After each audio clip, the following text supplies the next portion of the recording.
I'm Thomas Carruthers. I'm Will Leggetter. And today we are joined by not one, but two special return guests. We'll start alphabetically. So I don't know where she is for everybody else, but she's on my bottom right. Alice, welcome back to the show. Hi, thank you.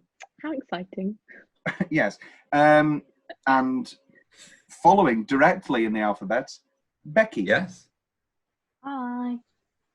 Back again for another episode. We can't get rid of you. Today we're talking about 1997's Titanic.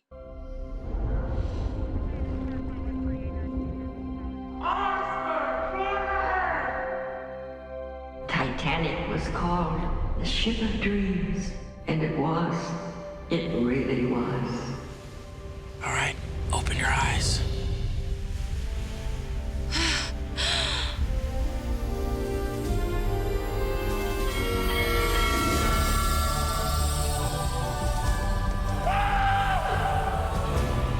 We go full ahead! Put your backs into it! Got everything I need right here with me. I figure life's a gift, and I don't intend on wasting it. You never know what hand you're gonna get dealt next. You learn to take life as it comes at you. When the ship docks, I'm getting off with you. Which lands on Becky's top 10 at number 7 and comes at 9 on mine.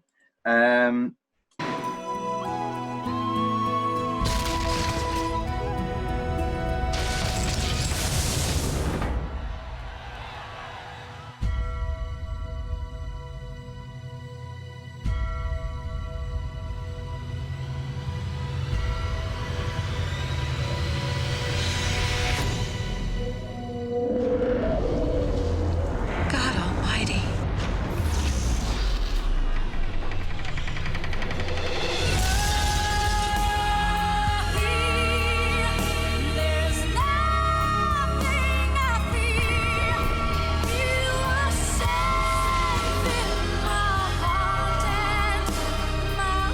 This is it! Hold on! Do not let go of my hand! I'll never let go. And I almost took it off. Like, so did I. before I watched it, like yesterday, I was thinking, is it really a top 10 contender? But I've kind of re-evaluated, and I agree. It's still at 7 for me. Well, for the longest time, I had it at 3. It was my up until a certain point, and then I started watching a lot more films. And I think it's and so there was a period of time where it wasn't even on the top 20, but I was lying to myself because every time I put that disc in and we start up again with the sepia tone, and I'm in that world, and you've got me for 3 hours 14. It was the last week before lockdown. I made a big get together at wonderful Sinead, one of my friends in Londinion, that there London, and it was like, oh well, yeah, we'll have a Sunday film. There's Titanic. Yeah, we'll watch Titanic. And I think it was an hour in, and they said, Tom, you need to stop saying the lines.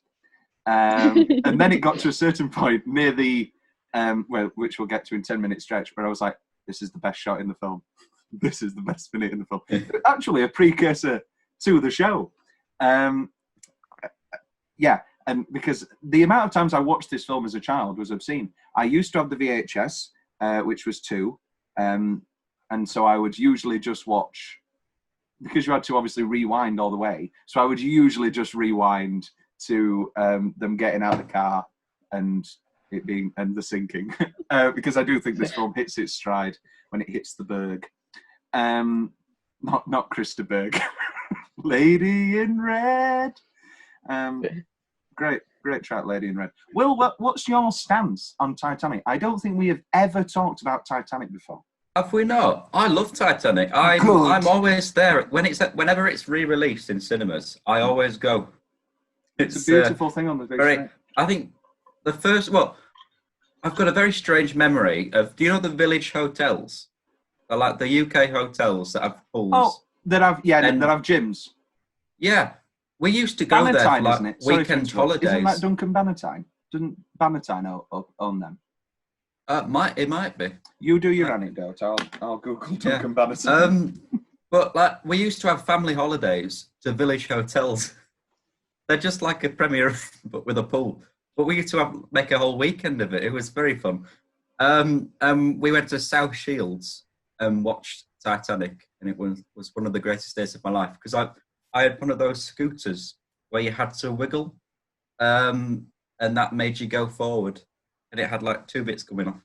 But that's a very strange anecdote, which I didn't think you were probably expecting. I love Titanic. It's very good. Duncan Bannatyne has 3 wives. His dad was a big World War II man,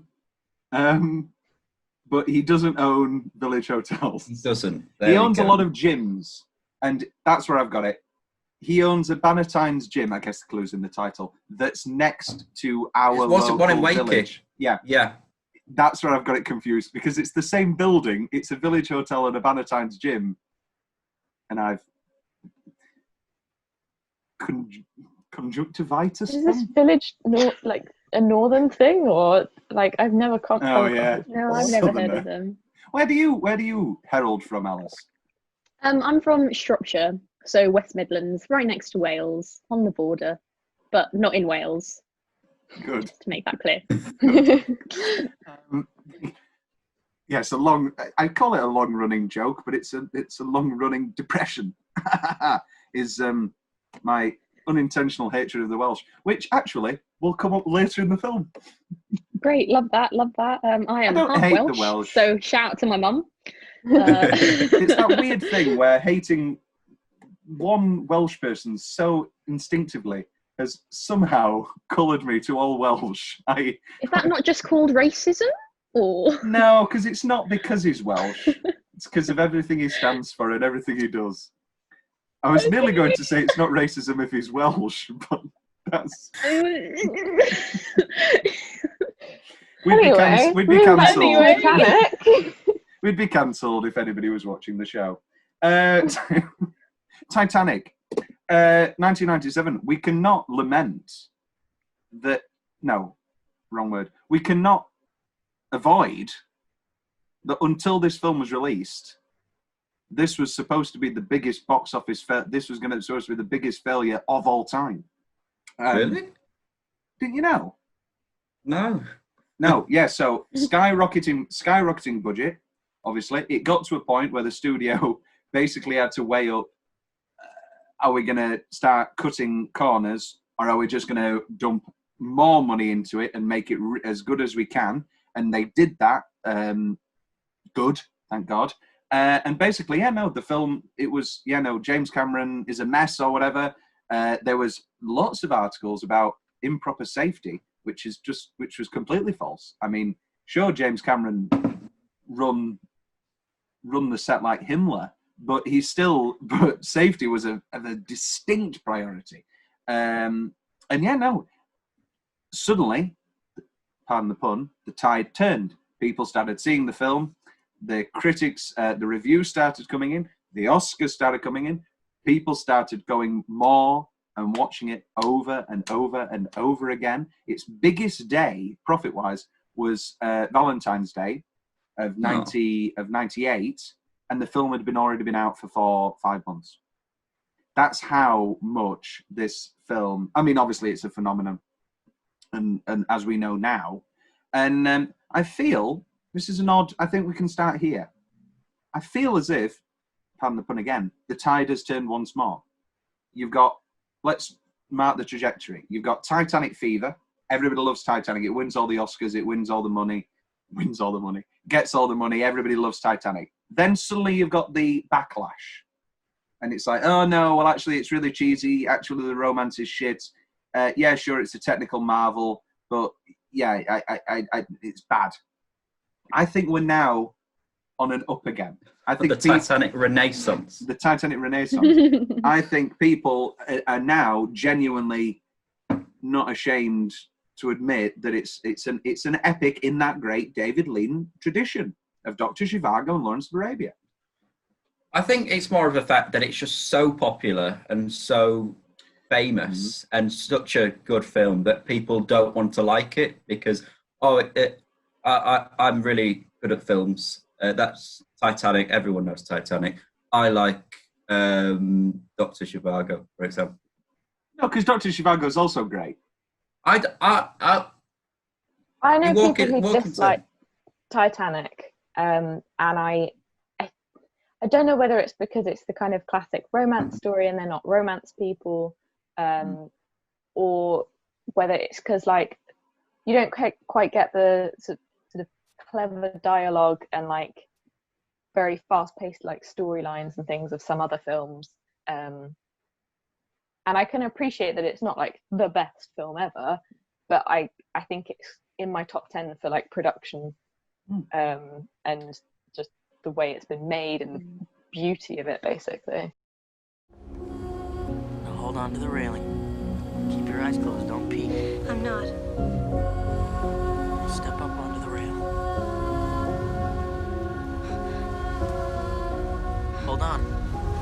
Hold on. Keep your eyes closed. Do you trust me? I trust you.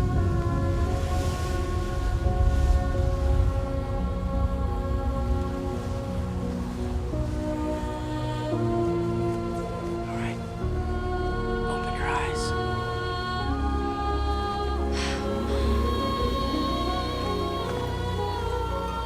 I'm flying! Jack!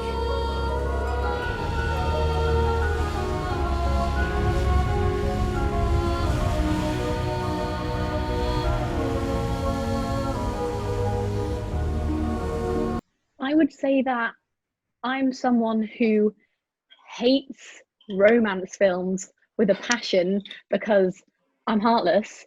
Although I do love rom-coms, like that is a different category. But I hate all romance films apart from Titanic.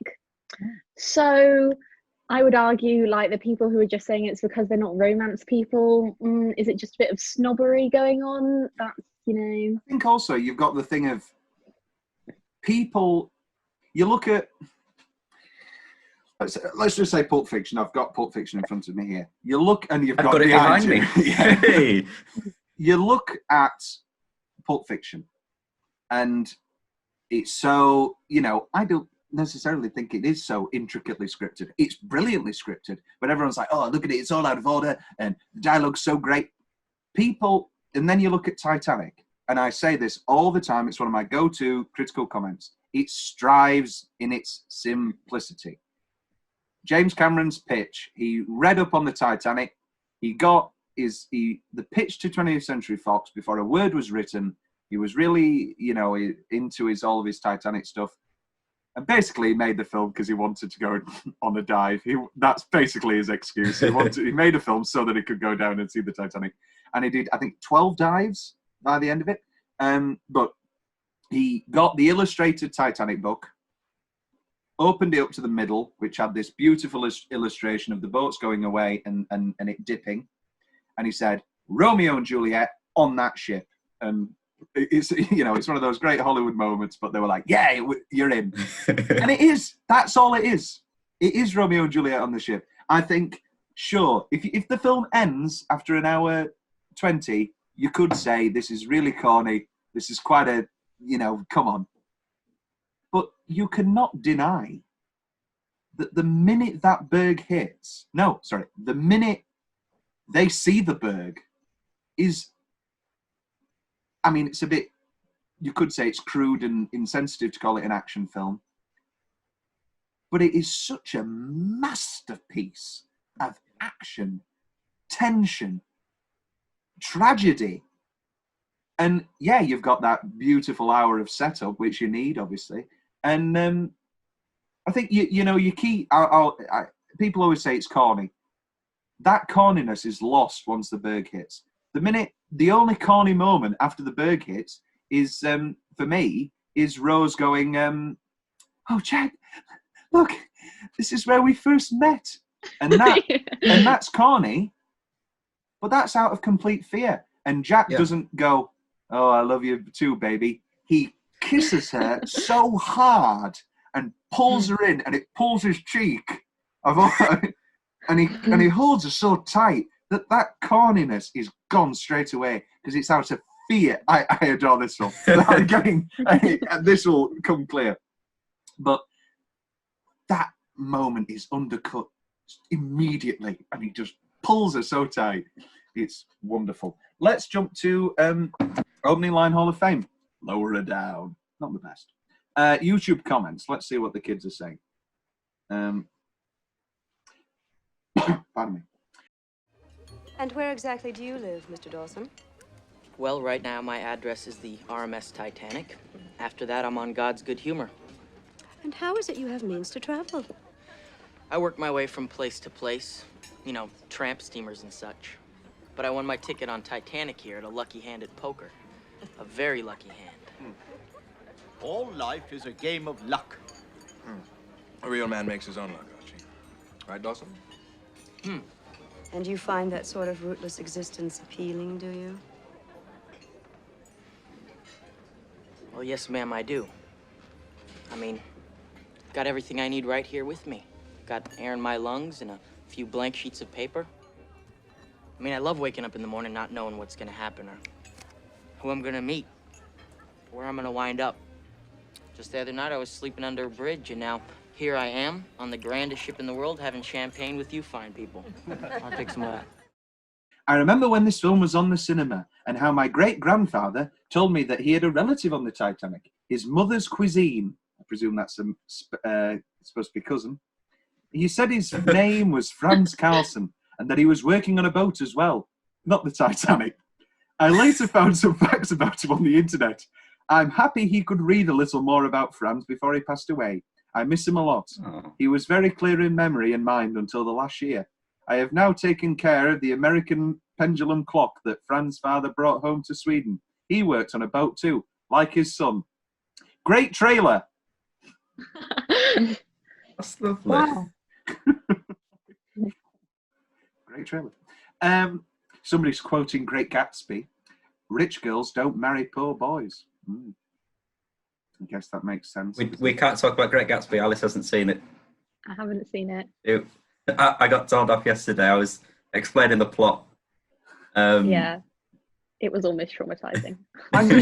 I'm guessing, Will, seeing as we both have such, I was going to say hard on for Robert Redford. I presume we both prefer the Robert Redford Gatsby? No, I like Tobey Maguire. You know who was really great in that? And who was really great in everything, and who was really good in The Night Manager, and was really good in The Man from U.N.C.L.E., and was really good in Widows, and I hope is really good in Tenet. As of recording this, we haven't seen it yet. Elizabeth Debicki. She's great. She's beautiful. She's a wonderful actress. I hope she gets a big lead soon. I am legit had a friend do not know Titanic gonna sink when watched this in 1997. It's like a haiku. We will never let go of this film. Our hearts will go on. Oh.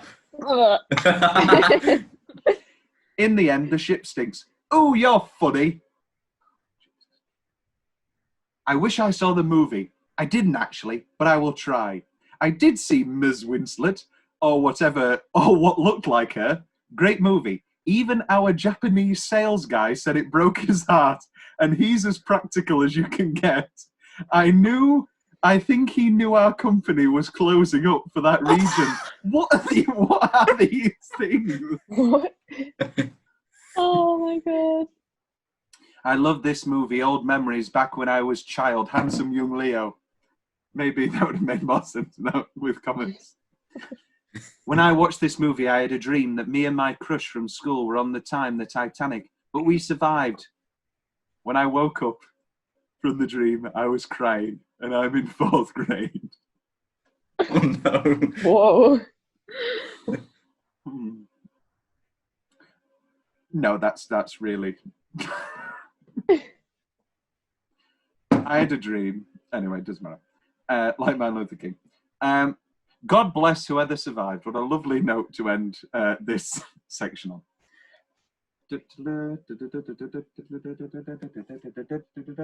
"10-minute stretch." Why don't we throw it to our guests? Will, is that all right with you, or are you? I thought you were introducing. Well, right to our guests. Will, what do you have to say? Let's. Alice, what were your nominees for 10-minute stretches? I really thought a good stretch was from the minute that they get Rose on the lifeboat and then she yeets herself off. And that whole sequence when they're running to each other, my little stone cold heart, it just warms, it thaws itself a little bit. And I'm like, oh, I thoroughly enjoyed that bit. I had another one as well. Oh yeah, when they're running away from Lovejoy. Yes. Really enjoyed that sequence, how joyful it was. Yeah. I think is he a cop or something? I think that he was. Marvelous. Becky? Any new nominations? Yes. Ooh. There's a very specific bit, and it goes all the way. I think this is about 10 minutes.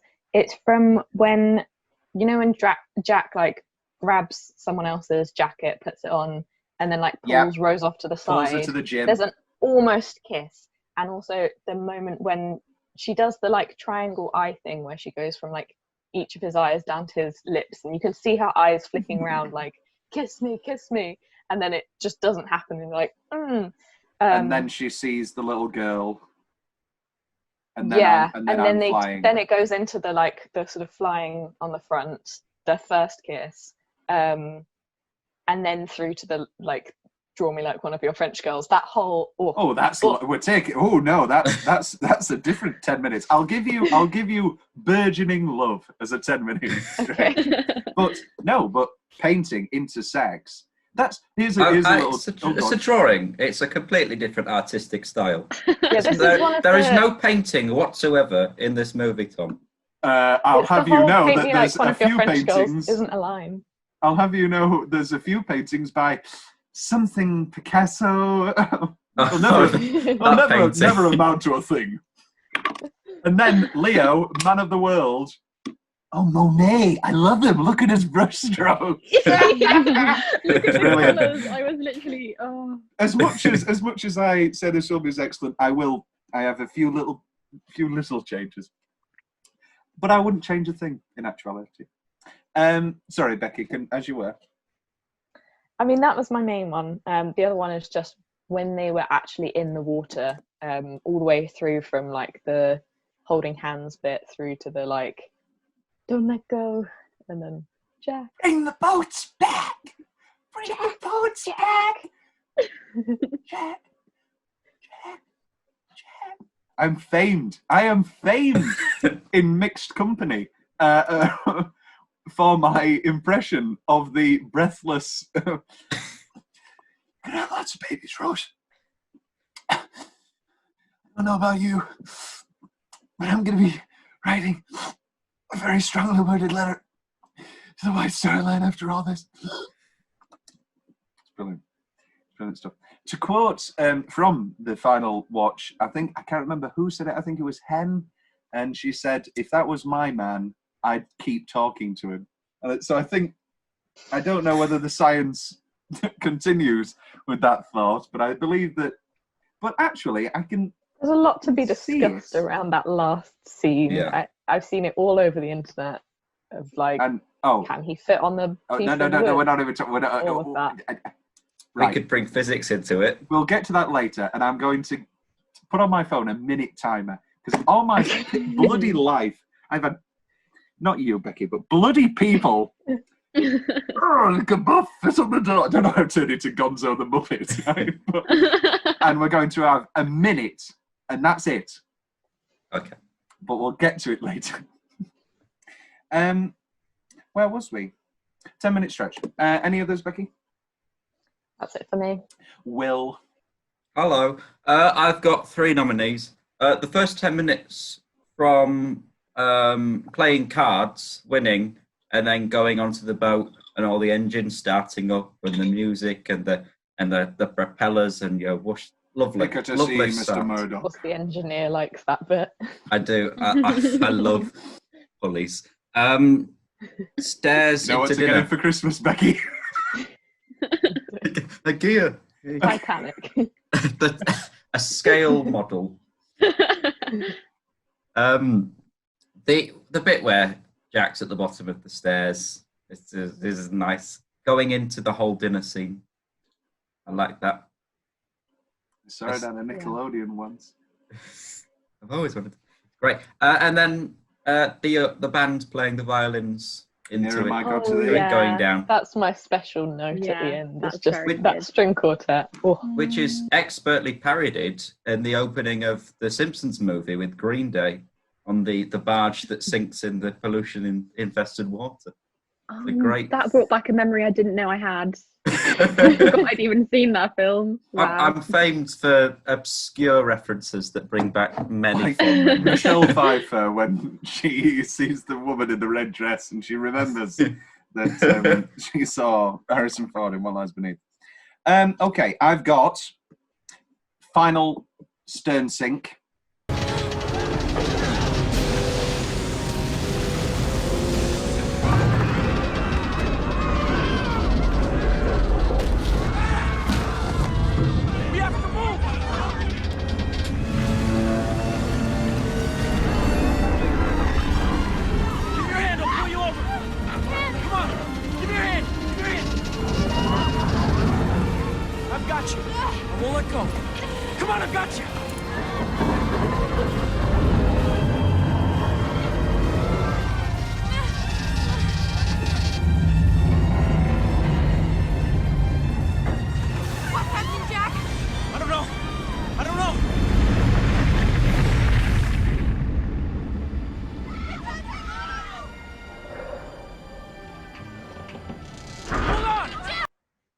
So from saying goodbye to Mr. Andrews onward to the final, the jump back on into the chase by Billy Zane is the best evidence. You're so stupid, Rose. You're so stupid. Oh, you're so stupid, Rose. And it's this is another thing. I think Leo genuinely brings a real realism to it. You know, sure, there's the corny stuff in the first hour, but there is nothing but stakes in that. You know, he's really kissing. It's not. You know, they don't run to each other and. Mwah. I mean, it'd be a bad film if it were. But it's like it's that messy. It's that messy. You know, they get. You know. It's a bit good, isn't it? It's a bit good. And even the, you know, Kate Winslet going, you jump, I jump. Again, maybe that's a corny line in a different film. But the way that Leo just grabs her towards her, again, he saves it. Yeah, final sync, jump back on. Jack dinner. Jack coming to the first class dinner is excellent. The crash into the iceberg. And then, yes, no, I think that's a solid list. Tom's weirdly specific favourite parts of the film. This may be the most specific. No, it's not. What would we say has been the most specific? You never really have a specific because you have like a list of 20. It's never specific. No, but they're all specific in the way. Yeah, it's like a certain like picking a fluff or something, or like I thought it was the Atlantic. How can I kick you? How can I kick you from this? Doors open memory. So when she's looking at the old screen, and then just that 1 second of, and it fades back. Very well done. Oh yes, the woman in the picture is me. And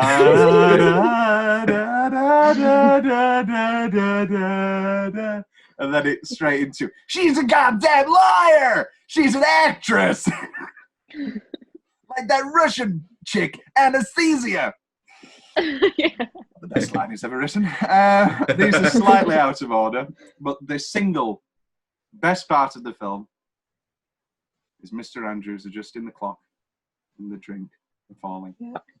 I do like that bit. If I could have a single frame from that film kept, look at that. It really creeps me out though when they're like running past Mr. Andrews and he's just like leaning over slightly forwards, completely not moving. And she like turns back and goes, Mr. Andrews. That's true. Well, and you just look at it and you're like, oh, that doesn't look like a real person because he's so still. Yeah. Well, that's. I say it's true. That's one of the famous Titanic myths. Is that so I can't remember whether it was a survivor or what, but somebody reported, obviously not Jack and Rose, somebody reported that they saw Mr. Andrews just stood there adjusting a clock. It's not to break your heart. Mr. Andrews is the best character in the film, but we'll get to that later. Cora, I've got to go dance with her now. You're still my main girl, Cora. All my life, I have wanted to do that. That's my ideal thing. I got quite close with my last relationship, but we were never at an event where there were. And now Amy's growing up too much, and so by the time that I do end up with a new girlfriend, Amy won't be little anymore. So she'll be like 20, and I won't be dancing with her. I'm like, Amy, I'm gonna go. Yeah, you should. I'm 20. I don't know what it is. I love the cut to the the cut to the suicide run, where the music and the red dress and the stepping. Here's a change. So much pushing of past people. Can people not walk? Literally every main character in this film barges past somebody. I think not even just in the sinking beforehand. I would argue that's a creative decision in order to suggest how full it was, and again linking they didn't have enough lifeboats. It's just I think it's quite clever, and you've missed out there, Tom. Oh, I think it's important for the urgency, like obviously the sinking urgency, but also the love urgency, prior to the sinking. I love David Warner. Interesting. You managed to. The woman fell so suddenly, and you still managed to remove your jacket and your shoes. Jack's a bit cheeky. Can I bum a smoke? He takes two. I noticed that this time, which I didn't notice before. Why is it that everybody announces dinner like a goddamn cavalry charge? See, that's the best character of the movie. Over Mr. Andrews? Yes. I do love her. You're going to get no argument. You're going to get no argument for a Kathy Bates adoration moment from me. But and she actually gets a few nominations in Single Minute. But I'm sorry, Will, I have to stick with my boy Thomas Andrews. Oh, you shine up like a new penny. Another Mrs. Brown. The dome break. I mean, it's a horrific moment, but I don't know what it is. But again, a horrific moment in the Simpsons movie when the dome breaks. Isn't there a Pay Me Like One of Your French Girls joke in the Simpsons movie too? No. Simpsons, maybe it wasn't in the movie, but they've definitely done a home. Oh, they've done everything of the Simpsons. Yes, some might say. Yeah. Too much. I love the fade back to Old Lady Rose from I'm Flying, and it fades away back to the ruins. And that's, and you don't forget about Old Lady Rose wraparound. But the original script sort of had a lot more scenes of we'd cut in, like you had a Bodine joke where it would cut after the suicide attempt and you go, you were going to jump off the Titanic, all you had to do was wait 2 days. And good cut. Not as good as the best deleted scene, which we're going to end with, but we'll get to that later. Yes. It was the most erratic moment of my life. If that could be my ringtone. And that hard cut to the granddaughter. I mean, I'm all for sexual. I'm all for like sexual progressiveness and sexual openness. But how much we don't actually know how much detail. When she was telling the story. Like if my grandmother just turned around and started talking about the most erotic moment in her life, I'd be a bit like, just, can you maybe? I'm gonna go. I mean, I understand why she has to tell, because it's the the sketch. That's the key scene, really, with the necklace. For the whole point of the whole point of the film to happen, and so she does have to say what happened, but. Like, how much detail did she go with in the car scene when she was describing it? Like, and then I slapped my hand after I finished, and Jack was trembling like a little boy, and he said, "I'm trembling," and I said, "You're fine." It's okay, grandmother. I don't get out of the house much. This is my one moment. Let me just tell my story.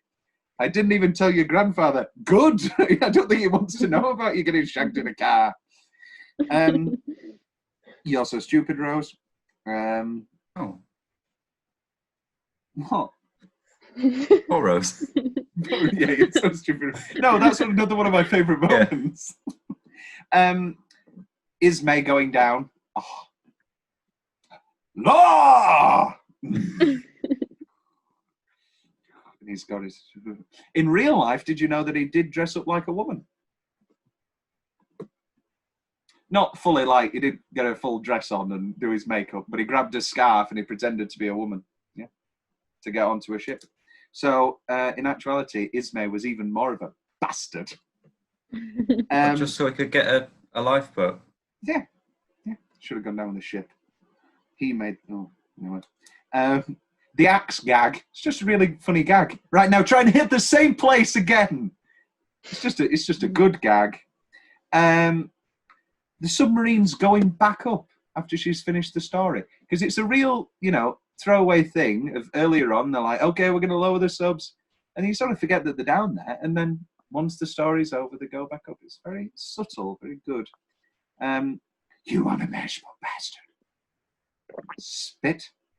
I'd rather be his whore than your wife. Lovely. That whole bit before it, with when they're on about...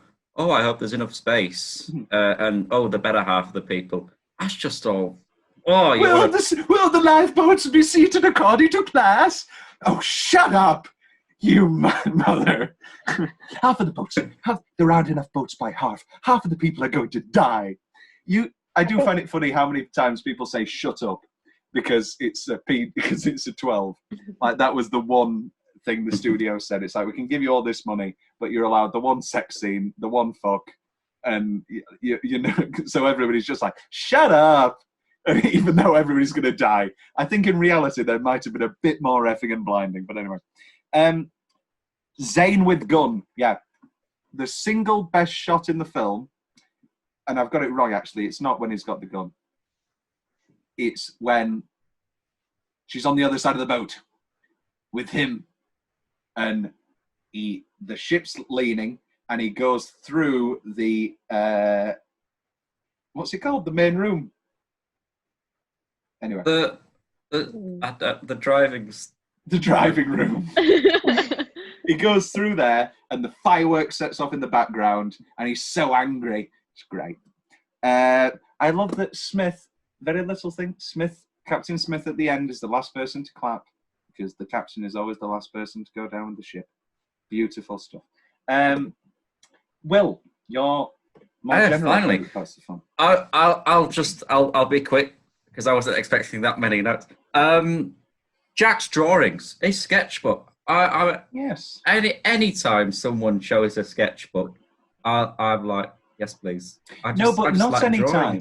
No, but not any time, because I think one of the good things about this is that this isn't another Mamma Mia situation. Jack's actually clearly a good sketcher. It's not like Sophie putting up that dog-eared thing and then Pierce Brosnan going, oh, you're a really good painter. No, you're not. You're quite bad. You shouldn't leave this villa. And but whereas Jack clearly is a good sketcher, isn't he? I like, pencil sketches as well. That's what I want to do. I want to travel like Europe and just painting sit in cafes, prostitutes, drinking coffee like Hannibal. Will, we're synced up. I literally had the image of Hannibal with his little espresso and his big hat, which is almost bigger than Rose's at the start of this film. That's a very big hat. I've got the. I'm sorry. Oh, the guy, the lift attendant. I'm sorry, but the lifts are closed. That how scared he is. I don't think he's ever moved as fast in his life when he leaps towards the little lift. I like that. The chef downing the whiskey. That's a good little gag. Have you ever downed whiskey? Which is a true thing. Yes, I have, of course. I want to because it looks cool, but it's not really, is it? Oh, it warms you up. It's nice. Light a fire. I've got Billy Zane. More recognition for Billy Zane. What is he doing nowadays? He just does cameos in. He does bad movies, doesn't he? He was in. Zoolander was the year 2001. Will I don't think we can say that. Zoolander's the most recent thing he's done. What was the Sherlock Holmes and Watson? Yes. Because they did a Titanic reference in that. Oh look, it's Billy Zane. Billy Zane, get off. That's wonderful. He's in a movie called Ghosts of War. He's in shit. I'm trying. He does a lot of painting though. He does impressionistic painting. Yes, he's in the movie Holmes and Watson as Billy Zane. Yeah, he's not been in much. My favourite Billy Zane thing is the wonderful thriller Dead Calm with Sam Neill and Nicole Kidman in the late 80s trying to get over the death of their son, and they go on a little boat trip, and they find Billy Zane as the sole survivor. He only does boat movies. He only does boat movies as the sole survivor on this little boat, and everybody else is dead. And Billy Zane's like, somebody came on and killed somebody, and it's obviously Billy Zane, and he knocks Sam Neill out, and it's really good thriller. Get it on the list. It's already there. And that's my more general parts of the film. Alice, Becky, specific favourite parts before we get to the more broad single minute? I'm going to leave mine for single minute and best line. I've got a couple of those. Now, sorry, as you were, Alice. Yeah. Okay. No, now, I have nothing to add. I've got nothing. Oscar travesty, there isn't really one because it won everything. So. Oh no, the Oscar travesty is Leo not getting an Oscar. Well, yes, that's true. And the fact he's only got one Oscar in his entire life so far. And he didn't even get a nomination. I agree. Is this as good as it gets with This is as good as it gets. Keaton? Or is that the other one that I always get mixed up with? As good as it gets with Michael Keaton. With Diane. No, that's Something's Gotta Give. That's Something's. I always get those two mixed up. Well. Right, so here's how we're going to work. it. We're going to do reverse Oscar travesty. Is there obviously, so we'll go through each category. Did Titanic actually deserve to win? Or is the travesty that it did win? So I think Best Picture and Best Director are pretty locks. I think me and Will are huge LA Confidential fans, and I think that's the second best. Sets in that. It's a nice. I like period movies. So I like Good Will Hunting, but it's not. Oh yes, Good Will Hunting's great. I think for me it goes Titanic, Confidential, Good Will Hunting. Same actually with the directing. Okay, so the two it lost out on, big time, are the the acting. So Leo, not even a nomination. So that is a travesty. Yeah. Especially Peter Fonda in Uli's Gold. Not a good movie. Really quite dull. Robert Duvall is great in The Apostle. So you've got to get him in. But I do think Jack has to win. I'm sorry. Actually, I think Matt Damon in Good Will Hunting is the best performance there. I could see that. Definitely better than Leo. I mean, Leo's great in this, but it's one of those Oscar things where nomination. Yeah. Oh yeah. Oscars like to say, "Oh, it's your time now." After you've done 10 movies that you deserved it for, they'll give it. It's silly. Prize is bullshit. Best Actress. Do we think Kate deserved to win? Sorry. Yeah. Do we think Kate deserved to win? I haven't seen As Good as It Gets. As good as Helen Hunt's pretty or great any of the others, to be honest. No, But- no. I do like Judi I thought she was Dench. very good. In Mrs. Brown. Just in general. Yeah. Oh, Just in that's- general. Yeah. Mrs. Brown's the one where she played Queen Victoria before Victoria and Abdul. And she falls in love with Billy Connolly. Billy Connolly! One of the great impression. Best supporting actor. This is pretty good. Yeah. I don't think you take anything. Yeah, we don't take anything away. But also, who would we add?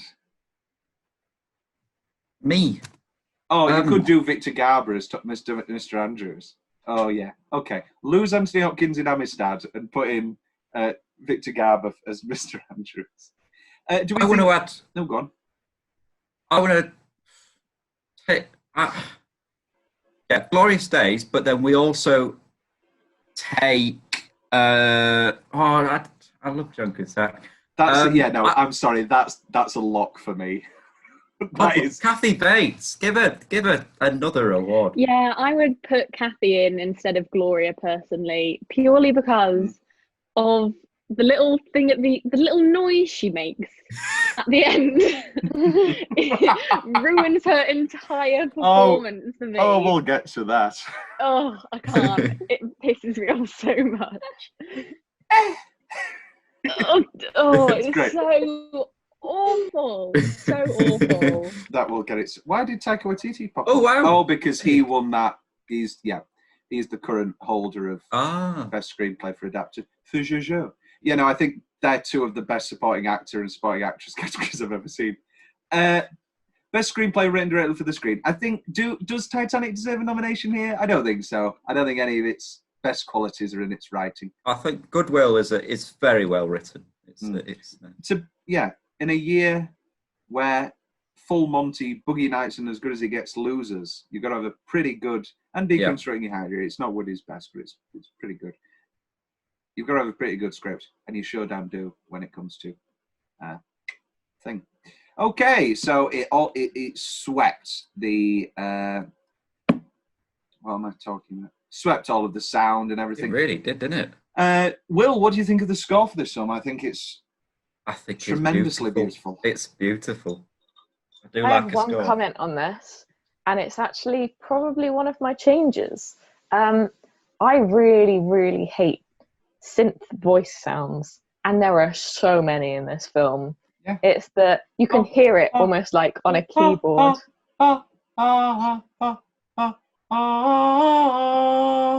Like, use actual singing like they do at the end. Yeah. Yeah, I don't know why they didn't. I mean, they definitely had the budget to bring in a choir. Yeah. Is My Heart Will Go On the best song here? I mean, it is. However, Journey to the Past is good. Oh, no, Go the Journey to the Past and Go the Distance are, I think, Go the really, Distance is really mine. good. Yeah, I would agree with Over you. My Heart Will Go On. Over My Heart Will Go On. It's not that Yeah. great. a Yeah, song. the reason why It's My not- Heart Will it Go isn't. On It is isn't. because of how well it Yeah. accentuates this movie. You listen to Go the Distance and Journey to the Past on their own. Yummy. Yeah. You listen to How Do I Live Without You from Con Air, and you think of that wonderful final moment where Nicolas Cage is reunited with his son, and that song starts with his daughter, Curse You, and that He gets beautiful the song bunny. plays, and he gives her the bunny, and the child is terrified because Nicolas Cage is covered in blood, and the bunny is just been picked up out of a sewer. But that song makes it beautiful.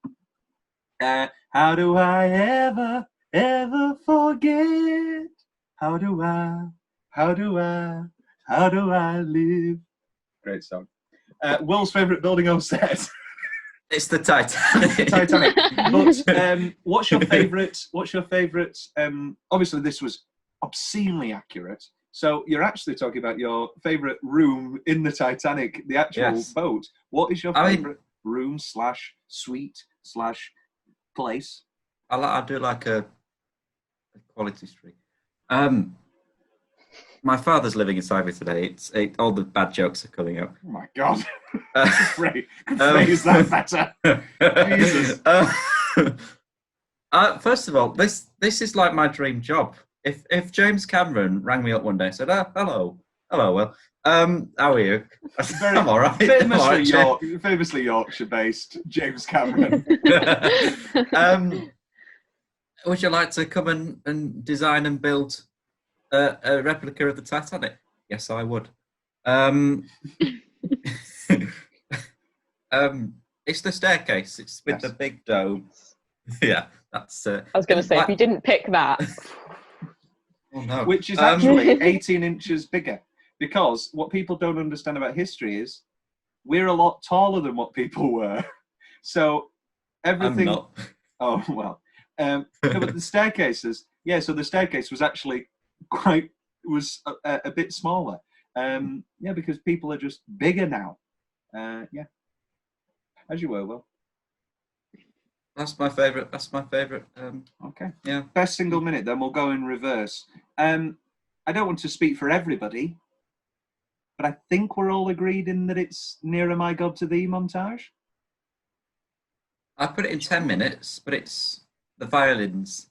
Violins. Oh. Nearer my God to Thee. Do you not know what song they were playing, Becky? No, I just didn't know which bit you meant, but I disagree. It's not. Oh, fair enough. In my single minute. That's fine. Well, we'll get to that when we get to that. Oh, no, Nearer My God to Thee, just incredible montage making. We start with Captain Smith buckling in there, and he's just given up. I wonder what it was like.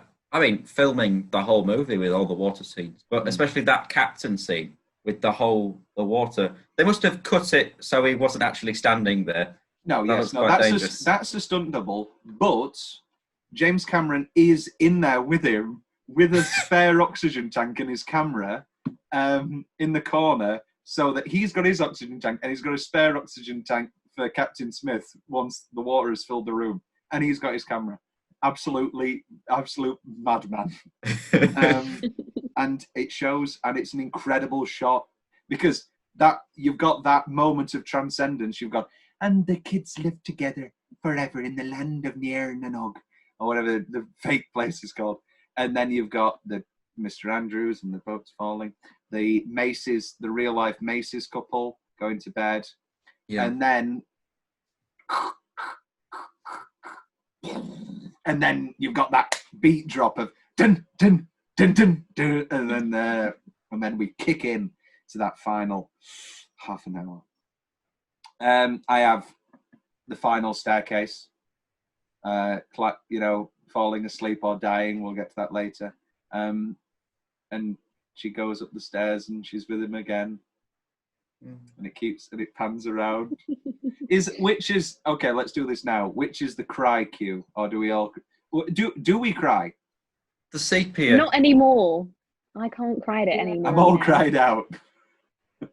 It's not one of the films where I always cry at. It kind of depends what mood I'm in. If I'm feeling emotional, then, for example, at the letting go bit, I'll be like, ah. But no, I can quite easily get through without tears now. My two cues are actually, You're So Stupid, Rose. Just to know and feel such love for somebody that you would rather die with them than be alone is such a tremendously powerful feeling, and that's a great moment. And then the final staircase, and everybody's together again, and everybody's there. The band are there, and Mr. Andrews gives her away. That's my other favourite part about Mr. Andrews, because it makes sense. I mean, it's beautiful. The boardroom scene, maybe this is my firm favourite. The boardroom scene of Mr. Andrews, pulling the blueprints out, 5 kilos, and they go 4, not 5.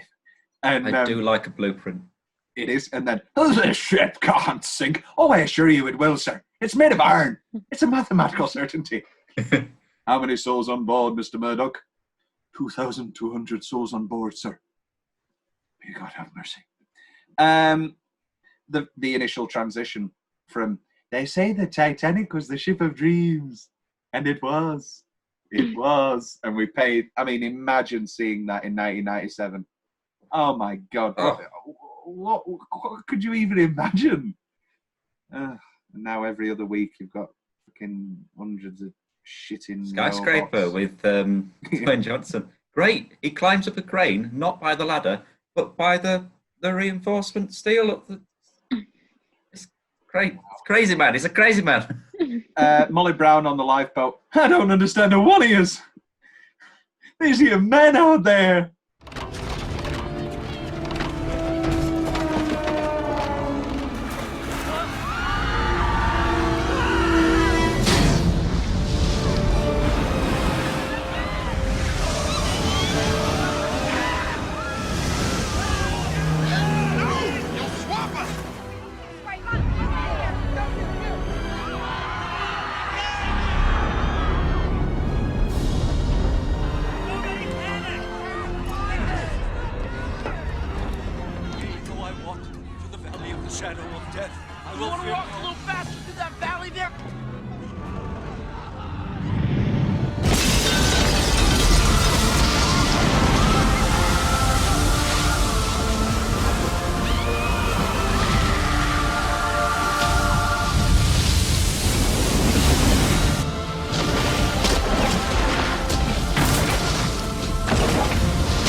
And then, if you don't shut that hole in your fist. And he doesn't say face, he says fist. And it sounds like he's saying fist. And then the shooting of Tommy into Murdoch's suicide. Oh. Will, no! Do you get upset when he shouts, Will, no, Will? I've always thought that was Stephen Graham's first role, but it's not, is it? He just looks a lot like Stephen Graham. Yeah. I've always thought it was Stephen Graham. Anyway, so we're in reverse. So, Will, your nominations for single minute? Reverse. Talking Rose down from the high bit. Yeah. I like that a lot. The chase from Lovejoy. Who's your favourite Lovejoy? This or Ian McShane? I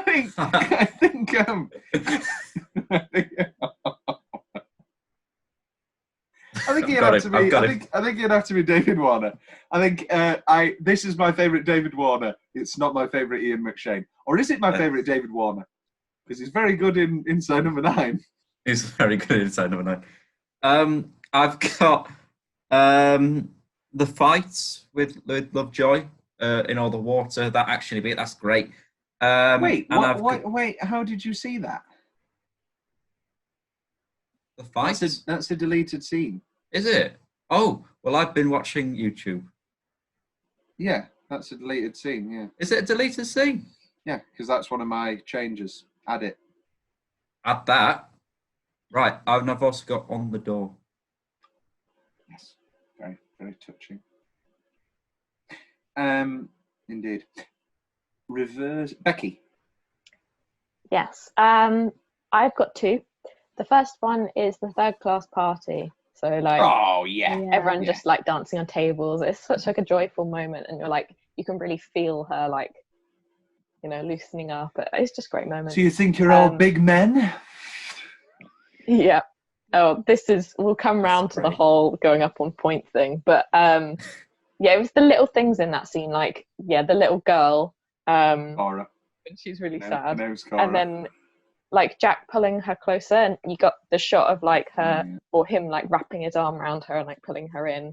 And then the footwork on the table when they're doing it's like, oh yeah, not quite tap dance, but like some kind of weird footwork stuff. The pan down to Leo's it's great. Also, another little great throwaway gag, the guy who gets thrown into the drinks and then he's like, yeah. It's like me on every night out. No, except you don't get up. I don't know, I'm asleep in the first. And then I've got a second best single minute, and that's after she frees Leo, they like go back up, but then they go back down again. And yes, it's when they're running away from Lovejoy. Yeah, and it's when they're running through the flooding corridor, and it's kind of, you see the water coming from the back, and they're like running for their lives, and then like leading into they get trapped in the behind the metal thing, and they have to try and get the key in. Great moment. One of the main things that always comes up in all the books I read about screenwriting, specifically in the action chapters, pardon me, and I always say that the best example is Die Hard, but it might be this, is that you literally are wringing a towel and you need to wring out every single moment of tension that you possibly can. The Die Hard elevator scene, when he's using the gun to hang out the shaft, and there's just another, 2 minutes of tension from that dropping a little bit, and then he's going to grab that. And the fact that you don't really give it a second thought of why are they going back down into the ship, because they've got the threat of Lovejoy, and then suddenly, but from a really boring, cynical screenwriter mind, you go, great, 10 minutes more action, yeah, okay, 10 minutes more tension.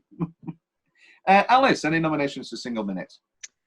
I think all the ones everyone has said are like obviously top quality, but I would also say the pace change from when the guys, I don't know what they're called, the bell people, are looking down at Jack and Rose, and then up into them, seeing it, ringing the bell, and then all hell breaking loose. I thought that pace change was just so perfectly executed. So that's my top minute. People always say it, don't they? But it's true.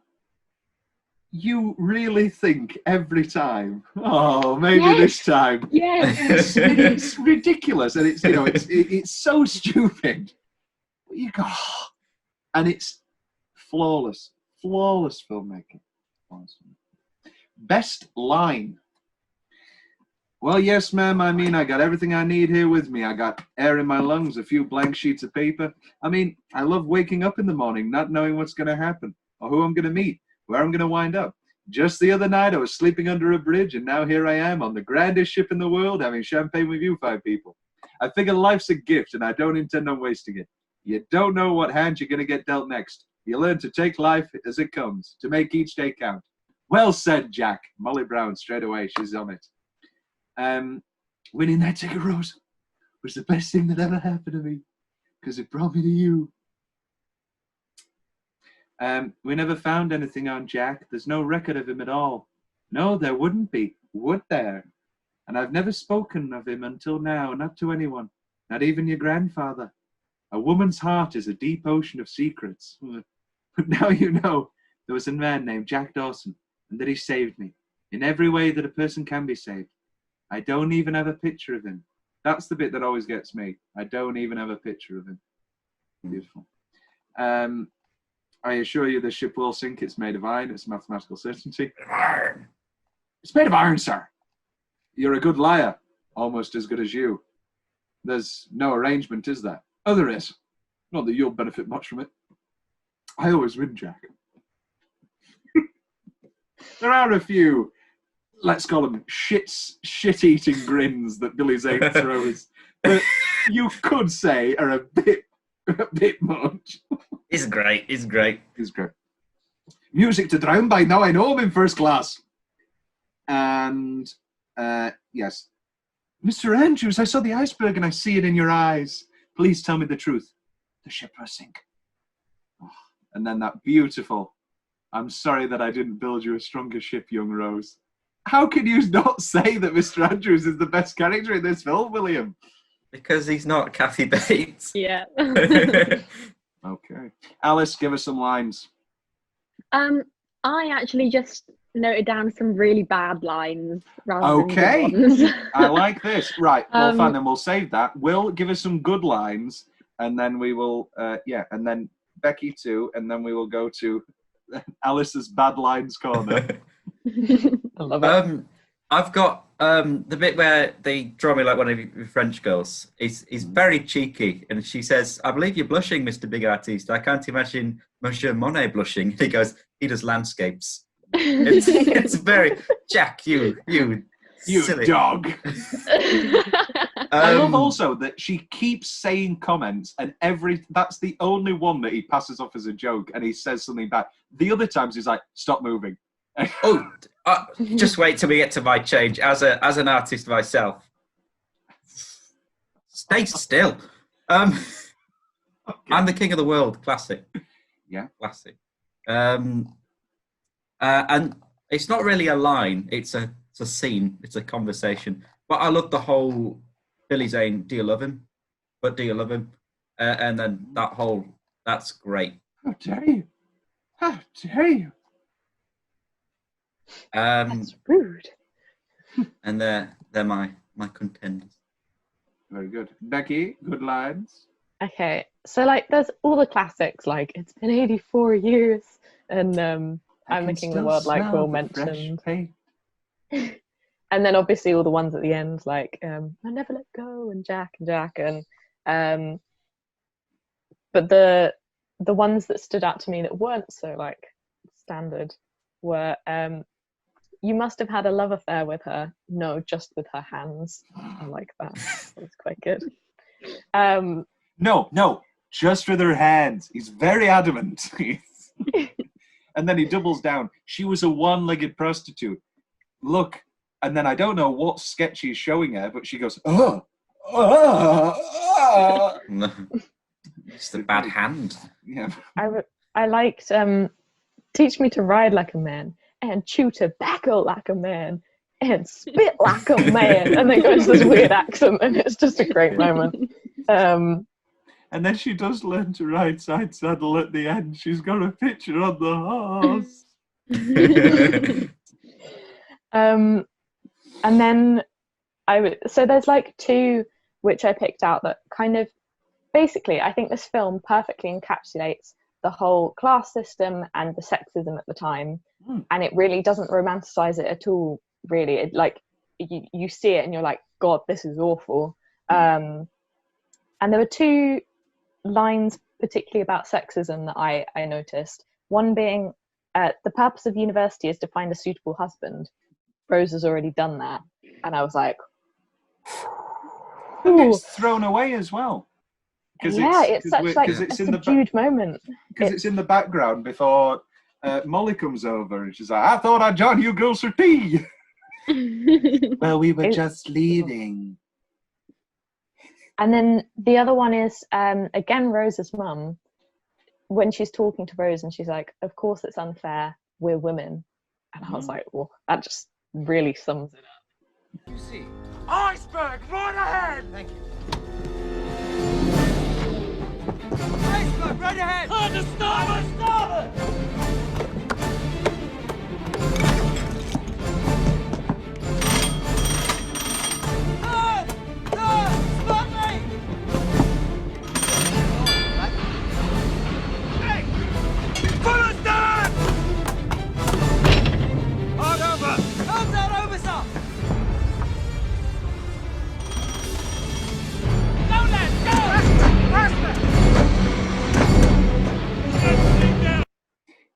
Back to sexism corner with Becky. Or is that done? That was it. Okay. Yeah, I mean, I've got a kind of question. Do we think that if this situation was to occur now, obviously there would be enough lifeboats nowadays, but like if there weren't, would they still prioritize children and women? Because there's still the kind of aspect of like they're the ones who can continue, you know, in reproductive years, making more children and all of that. But also from a sort of equality perspective, you'd think they'd just let everyone on. I don't think they would. Oh, sorry, Alice. Sorry, I was just going to say, I'd hope they'd prioritise the children. Yes. Yeah. But beyond that, I don't personally think, from my feminist standpoint, that it should be a woman first kind of thing. I think. I do believe that this was like one of the only times that, you know, the women and children first thing was a thing. I think it was more so that it was just a throwaway order, as shown in the film. I don't think that was a thing at the time across all sinking ships. It was just a thought of Smith and Hollier. And obviously I feel like it's been a bigger thing in history. Maybe I'm just like confused because I've seen Titanic, but there's definitely a whole thing about save the women and the children because if you want to save the children, you've got to have someone to look after them. Traditionally, at least at that time, it was the mums looking after the kids. Or And Billy also- Zane. I'm all she has in the world. And also they had the reproductive capabilities, so they could go on to, make more people. But yeah, I don't know. There's another boat for the daddies. It's goodbye for a little while. Heartbreaking. I don't know why I'm laughing. I'm not getting off without you, Jack. You did in the car. Doom, doom, doom, diddly, doom, diddly, doom, diddly, diddly. That's what they should have done.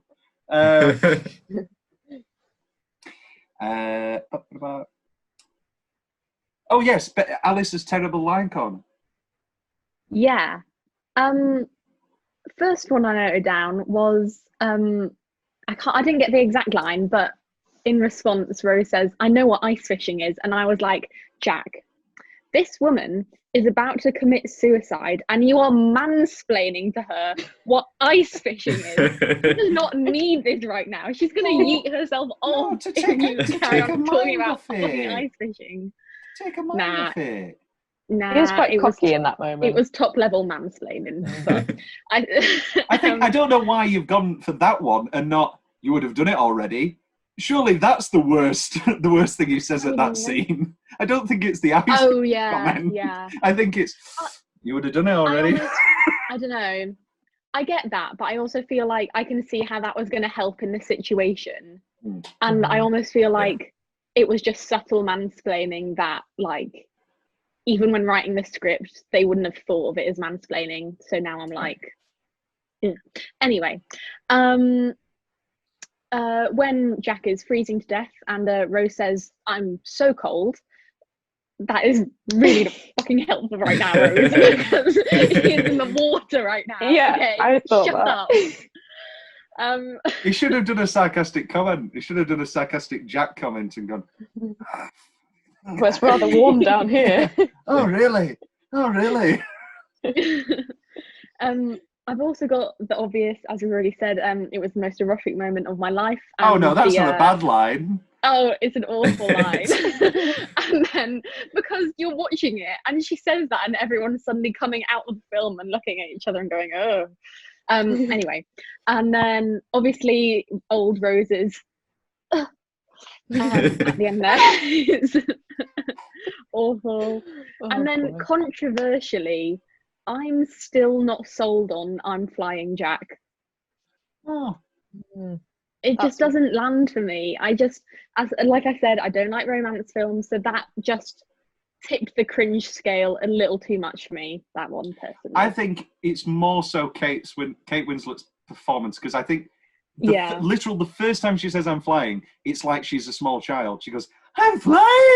I think that as it continues and they start kissing, it's beautiful. I think it becomes, but it should be more like, "I feel like I'm flying." That's what it should be. There you go. Yes. It should be, I'd be "I feel sold like on I'm flying." No, because then James Cameron won't be able to resist Leo going, "I feel the same way." He just wouldn't be able to resist. "This will be romantic. Control, save." This is a weirdly specific bit in that moment. I really love that there's the shot of their hands like slowly interlinking, and they're like kind of, because it's so true. Like that's kind of what happens in an early relationship when you're kind of like scared to hold hands, but you just kind of brush, and then eventually you lock hands and you're like, "Oh." It's not as good as I think it's better done in La La Land with the creeping hand. I think that's the best. Yeah. The most realistic and best. Well, La La Land is the best film. So. What's the change? Okay, here we go.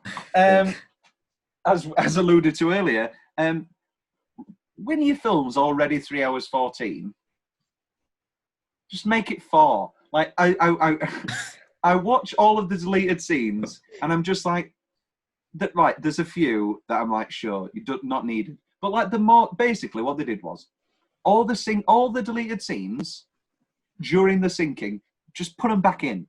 But they wanted to make it streamlined and for the romance, which I understand, and it makes sense, and it's maybe a better film because of it. But I mean, I think they. Oh, sorry. No, go on. I was just going to say. Put them in. Oh yeah. Well, they marketed it to cinemas as saying it was 2 hours and 74 minutes long, so that people didn't think it was going to be a 3-hour film. That's quite So good. I think do if you're like that pushing a it to lot. 4, then then you're really pushing the boundary of what people would go and see at the cinema then. So I understand Just it. put an That's intermission like- in like Gone with the Wind. You've got a built-in intermission where it's like where it fades back to Old Rose. Go back to what Alice said. That's a bit like when McDonald's in America brought out the 3rd-pounder burger, but no one bought it because they thought it was smaller, because obviously 3 is less than 4. Oh no. But surely that's one of your changes as well, Will, because that fight scene with Lovejoy in the water is Oh, it's great. great. And it should be in the film. And that's why that's why he's all bloody when he's at the crack. Because in the original cut, I mean, you can sort of explain it away of like he's clearly hit his head. But and also that's maybe that's a little bit cringeworthy that poor Lovejoy has to be at the exact point that the ship cracks. I know that he's a character that we know and he deserves a bad ending, but It should stand with like a leg on each side and he does the splits as he goes down. well, I famously loved Titanic as a child to the extent that I wrote my own musical called The Sinking. No, sorry. Sink Another Day. I should have found it. I don't know. I couldn't write music, but I wrote all the lyrics. And as it went on, I sort of just really, first couple of songs, full pages of lyrics. As it went on, I sort of kept going. But the title song, Sink Another Day, when I remember this because we've got the video of it. Sink another day, ba, ba, ba, ba. Sink another day, ba, ba, ba, ba. Have a reservoir on your cockadoo. And it just like kept going. And then by the time it ended, the big scene was going to be they were kissing. And then they were literally, the crack happened literally in between. And the song only had 2 lyrics, a bit like a haiku. I kissed a girl and then the crack. And my mother laughed at that so hard. I just didn't understand. And obviously, now I do. There's a terrible CGI First Class. It's the bit before she in the I'm Flying, where it's wholly green screen behind her, and it's very distracting, and it's the only piece of character work that's bad in it. We'll get to the later. The line, I felt like I was on a slave ship in chains going home. The little boat that the Titanic goes by, come on, the wave would topple it, they would all be dead. It doesn't make sense. Something Picasso, never amount to a thing. The dolphins, I think, is a touch too far. The arrest, where they think that he's raped her, why does Rose wait for him to be in handcuffs? Because, you know, surely you could explain it away and say that she's in shock. Surely she nearly just fell off a ship. It is a moment too long. Yeah, she needs to. You're just sort of like. Yeah, I mean, sure, you've got to have a reason for Zane, for Cal, and man's a hero, man. That guy to be there. I don't. This is very the cringeworthy. You've travelled the world very well for a person of limited means. You can say it. I'm poor. Where do you want to go, miss? To the stars. My erect penis would immediately go flaccid if somebody said to me, "Take me to the stars." There would be. I mean, there probably would still be sex in a car, but I would go.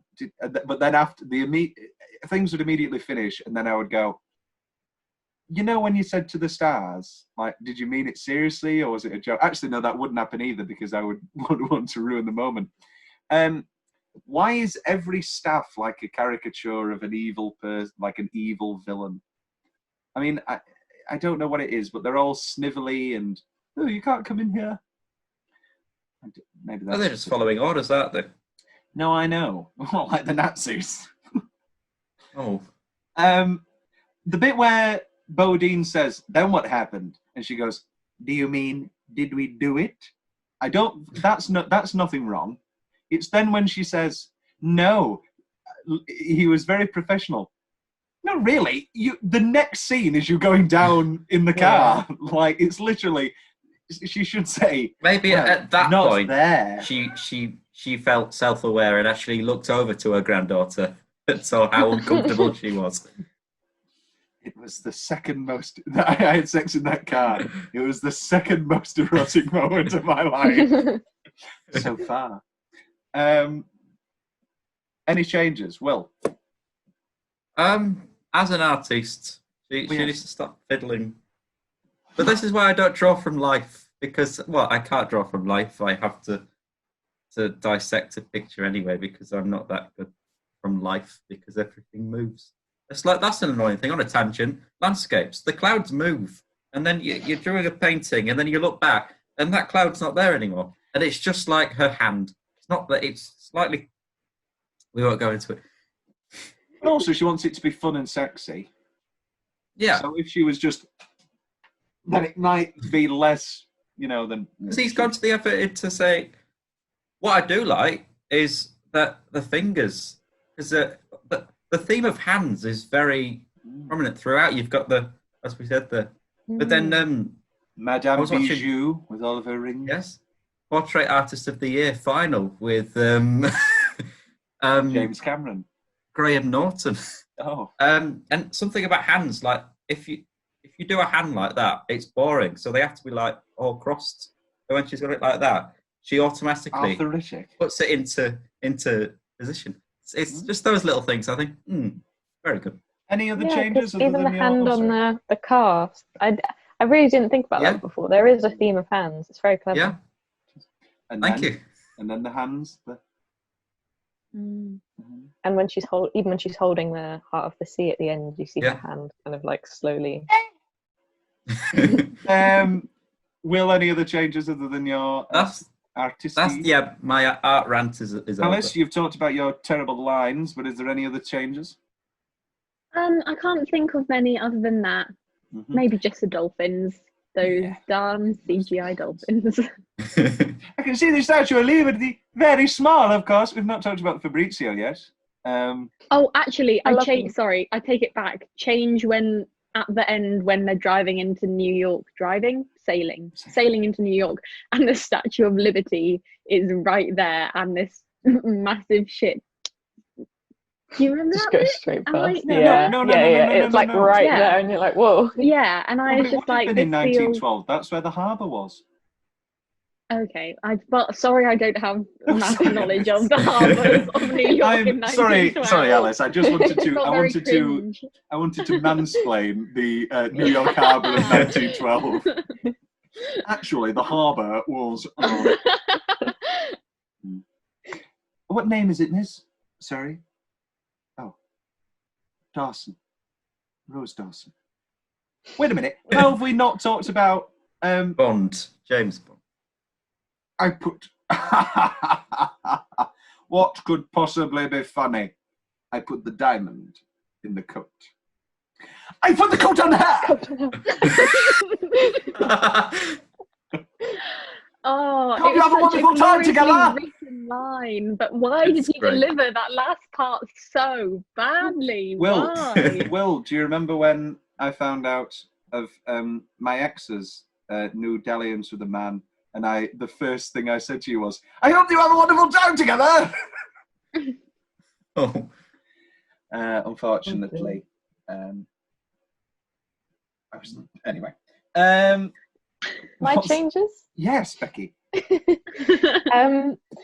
Well, it's basically just the synthy voice thing that I said earlier. I want to talk about that point work thing because it's just...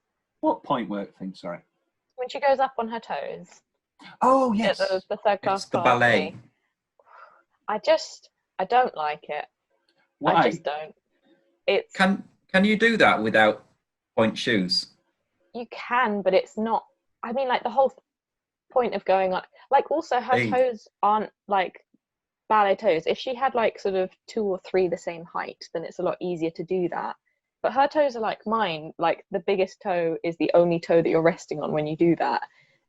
It's virtually impossible to like get up there unless you've got extreme strength in just your big toe. I do like that she's like, you know, she's making a point of this being painful and guys will never have to like do like point work in ballet or anything. But it just it's kind of unnecessary, and I don't like it. I don't like the way it's done. They do have the throwaway line about her used to being an actress. Yeah, no, like it's clear that she's done ballet. I mean, like that's kind of a thing that like the first yeah.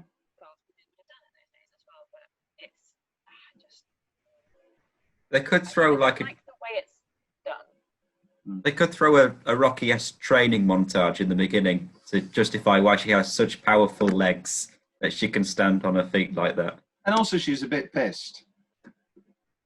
So mind over matter. You know, strength. I wouldn't be able to stand up, let alone stand on my feet if I had a train. And it's still not as impressive as Leo's.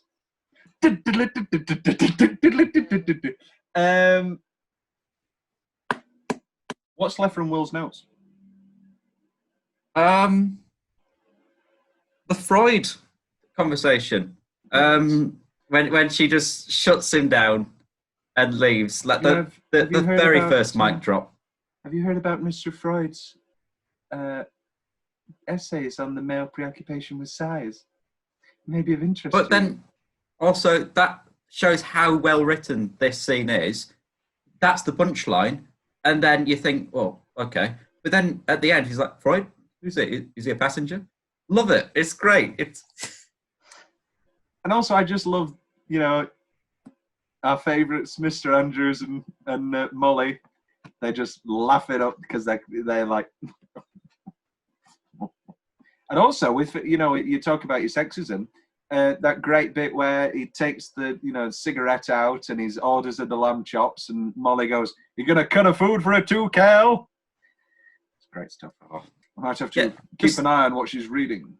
She can be in every movie for me. Yes, Billy Zane playing Gaston.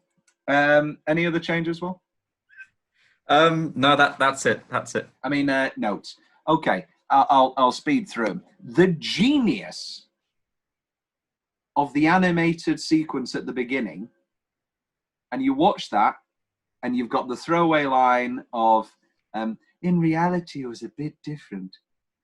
And it just never crosses your mind. And then when you it sort of lulls you into thinking, oh, that's quite, yeah, okay, all right, so it just did that, that's fine. And then when you're there, good God, it's brilliant. And also, it removes lots of scenes of exposition. That's basically why he put it in, because now you don't need a lot of yes. Well, it's like being at school. I just remembered one of my changes.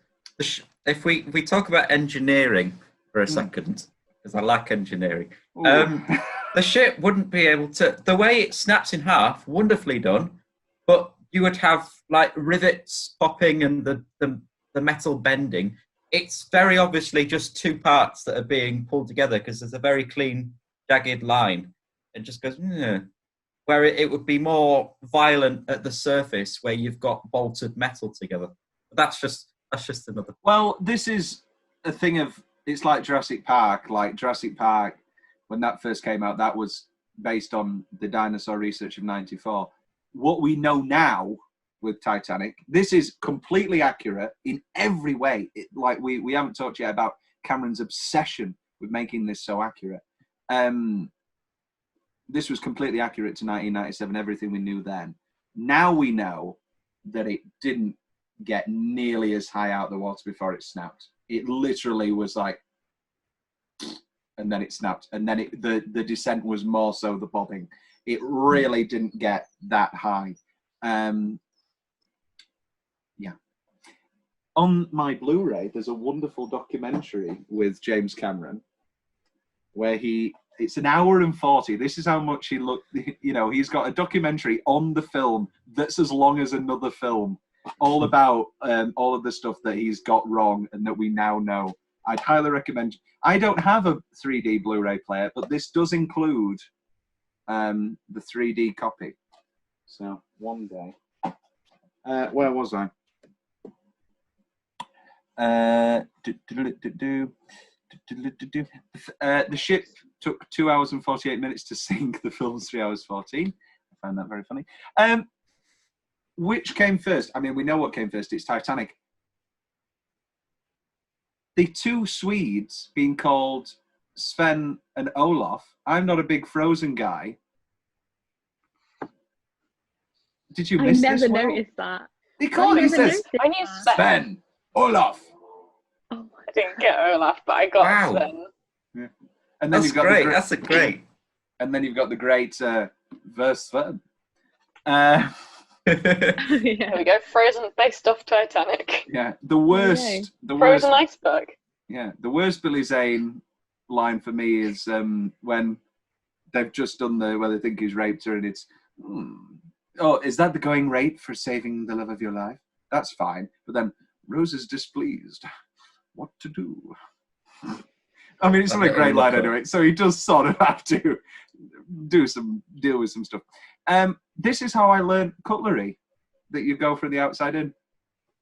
You didn't know this before you watched the film? I watched this film very young though, Becky. We're from Yorkshire, Becky. We're from Yorkshire. Every Christmas dinner we have like. Yeah, no, when you sets of different cutlery. courses, yeah, like when we now have a starter fish course or whatever, yeah. Well, you have your roast, don't you? Then sometimes, if you're lucky, you'll get a trifle will get brought up. We have like a Brandy special set butter. of cutlery that you get out for Christmas and pretty much only Christmas. And yeah, you have like 2 sets of knives, 2 sets of forks, like a dessert spoon, a dessert fork. I and should then, like, be coming a to your wine house for glass and a Christmas. water glass. Oh, look at you. It's just another wonderful little Mr. Andrews bit of, oh, Lucy dear, set an example. Lovely. Alternate ending corner. Here we go. Here we go. The best, the worst alternate ending of all time. I'll break it down for you. So we open with Brock Lovett, as we see in the film, throwing away his cigar. And then we see Rose clambering out.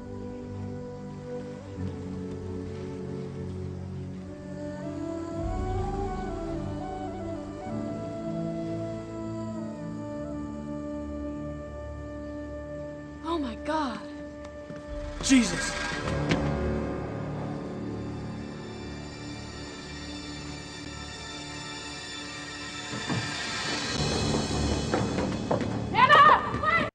Don't know why she didn't put any slippers on. It must be very cold out there, but anyway. And then granddaughter sees her. Oh my God, look over there. Run, run, run, run, run, run, run. Don't come any closer. Don't come any closer. I'll drop it. I showed this afterwards at the Sinead party, and people thought it was a sketch. People thought, how did they get all the actors back for this sketch? They thought it was like Saturday Night Live. And I said, no, this is a real thing that was filmed. And then, you had it the whole time? You had it the entire time? And every single line that somebody says to Rose Stewart, Rose, played by Gloria Stewart, she just goes, like a villain. It's like a Disney villain.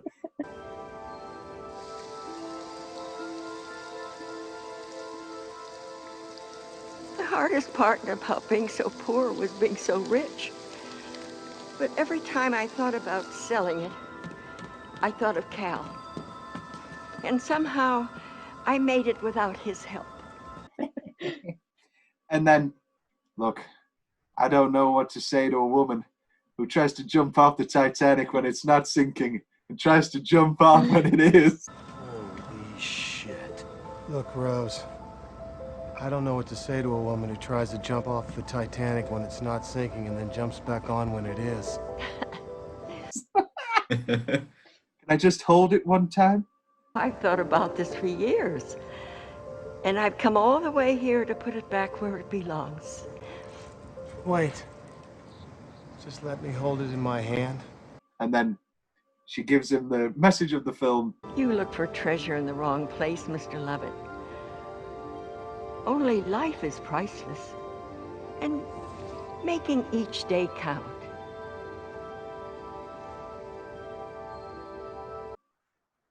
Only life is priceless, Mr. Lovett. And then Again. She says this is the best part of it. She does the exact same noise.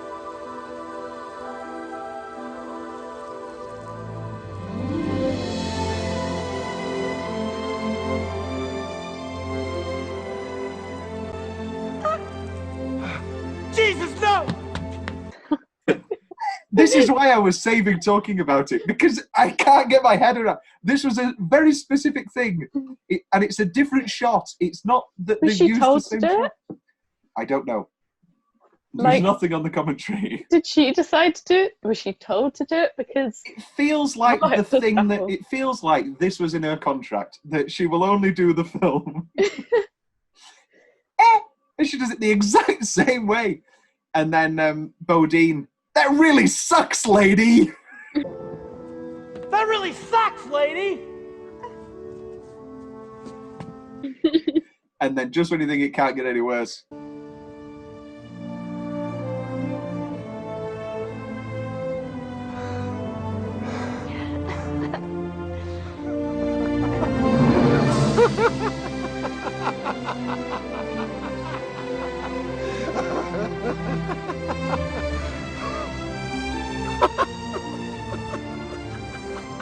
Very funny! That's just great! Brock starts laughing and he goes up to the gods. Full Shawshank shot.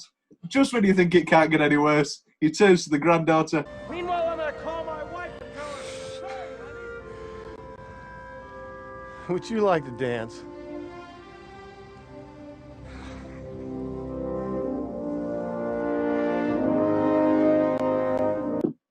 Would you like a dance? Where are they going to dance?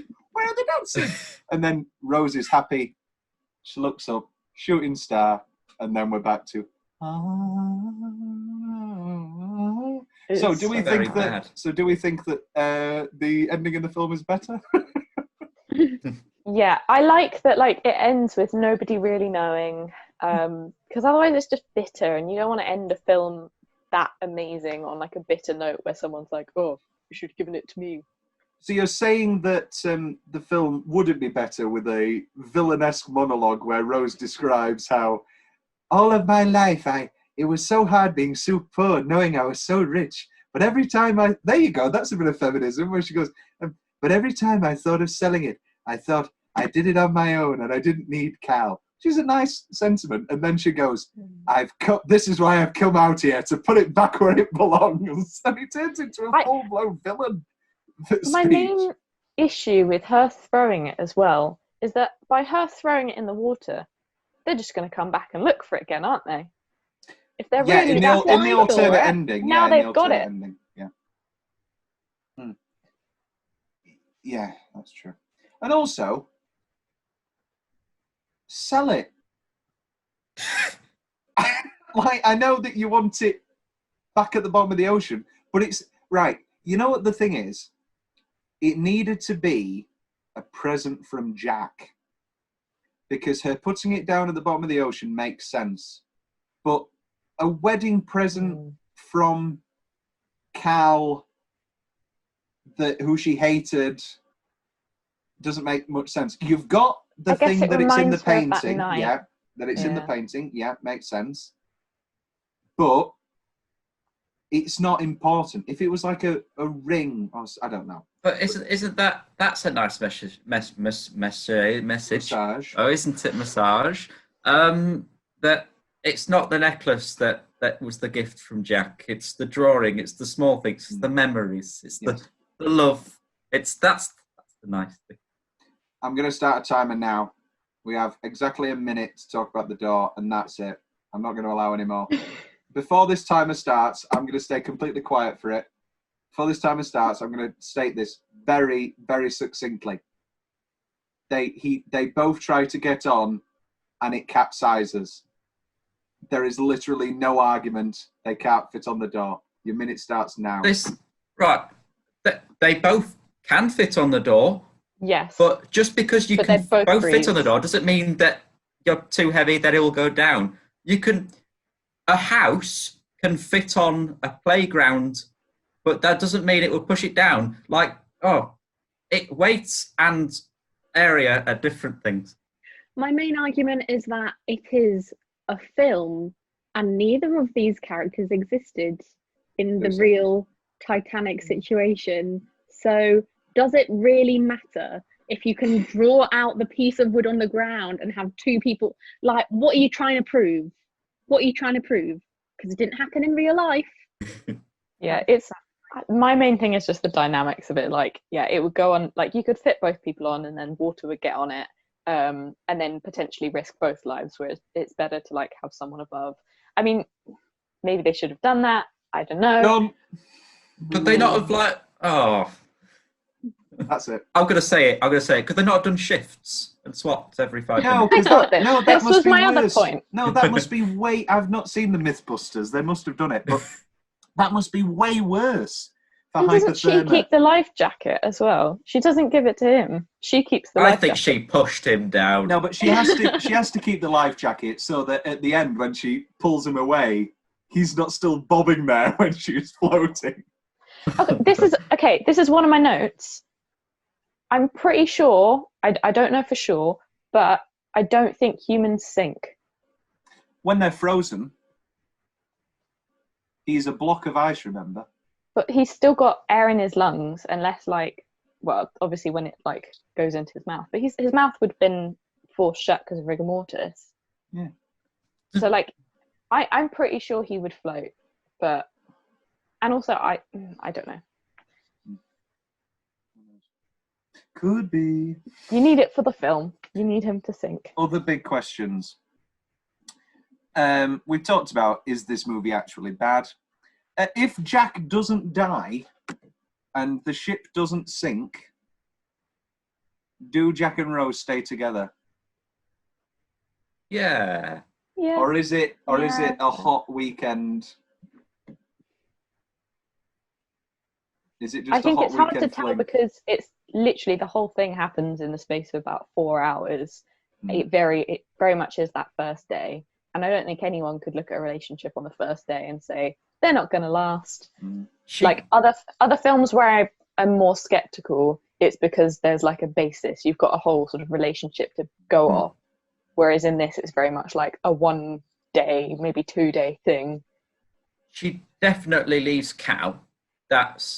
Yeah. This is her excuse saying, right, I've got evidence that he's an awful man and I've got an excuse to leave him. That's the payoff that comes out of it. Here's another so whether thing. she stays with Jack, that's it. I know that Cal's a horrible guy and he slaps her and he throws that table and is verbally abusive and everything else. Did he need to kill himself? Like, that's just like a guilt, isn't it? It's guilt. No, it wasn't But guilt. with He this killed character, himself because of the stock market, Will. Oh yeah. In the summer of 1928, he put a gun in his mouth. I just don't think it's needed. I think she just needs to say, he apparently remarried. I'm sure he lived a fine I think that's a very Cal thing, though, to be, because he's so money obsessed and like materialistic that I think as soon as he faces the potential of losing that, it's life isn't worth living. And it's really to show off the fact that the first class people of that day were like very much money is everything. If I don't like, even her mother, she's like, oh, do you want me to become a seamstress? Like, think about me, I need my money. Whereas Rose is kind of like, I just want to get away from it. Long list of debts and a good name. These are little questions from I can't remember how old Amy is. She's under 10 and she's just watched Titanic. So these are things that she noticed as well. I mean, she's very clever, but anyway. So, right, here's a bit of an anecdote to start. When Gene Wilder died, Gene Wilder had a lovely relationship with Gilda Radner in the 80s. Gilda Radner died of cancer. When Gene Wilder died, everybody did the article saying, now Jean and Gilda can be back together forever. Gene Wilder was happily married for 30 years to somebody else after Gilda Radner. Why does Rose, when she dies, not go to her husband? Why does she go to Jack? This is from a bit under 10. She noticed this too. She was like, but why didn't she go to the husband that she's been married to for years? Does she die there? I just thought she went to sleep and it was like a dream because she'd just been thinking about all this type, like she'd had all these memories sparked back. Cameron says it's ambiguous. He says she's either asleep or she's dead. Do we think she's dead? She was asleep in a dream. I've always thought she's dead. I wouldn't like to think so. It's a bit sad. No, because she's dying in a warm bed. Yeah. A few fun facts. No, go on, continue whilst I'm saying it up. I don't think she'd do that to her granddaughter. She's conscious. She's already embarrassed her granddaughter enough that day. That she doesn't want to throw that one on her. True. I never loved your grandfather. I think there's a difference between like if you have a relationship end and then a new one start, then you've kind of run the course of that relationship and then started a new one.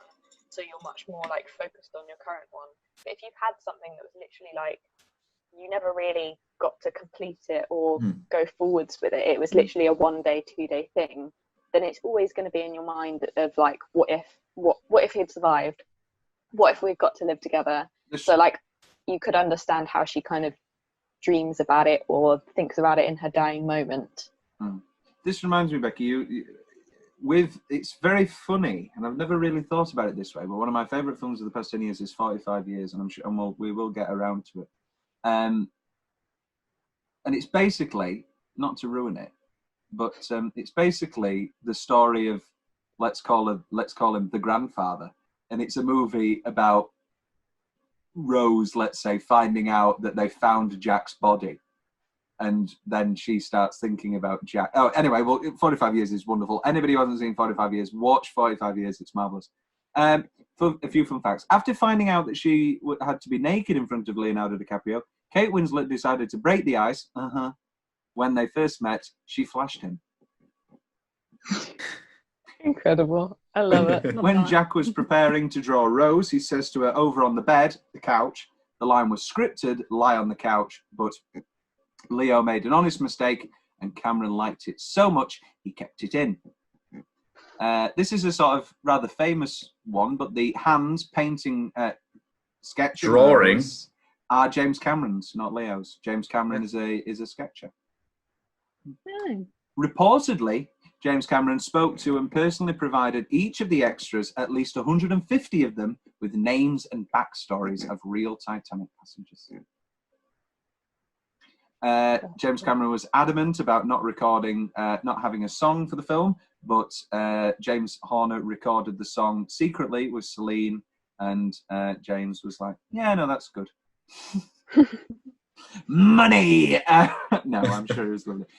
Titanic survivor Milavina Dean was asked if she would like to attend the premiere, but she refused, stating that watching A Night to Remember was painful enough, which is the 1950s Titanic movie, which is nowhere near as graphic as this, where it ends with them all singing Nearer My God to Thee, but like fully stood on the ship as it goes down. It doesn't make any logical sense, but it's the best that they could do in 1950.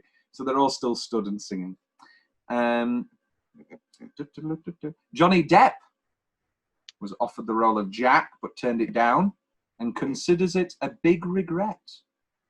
Because it made a lot of money.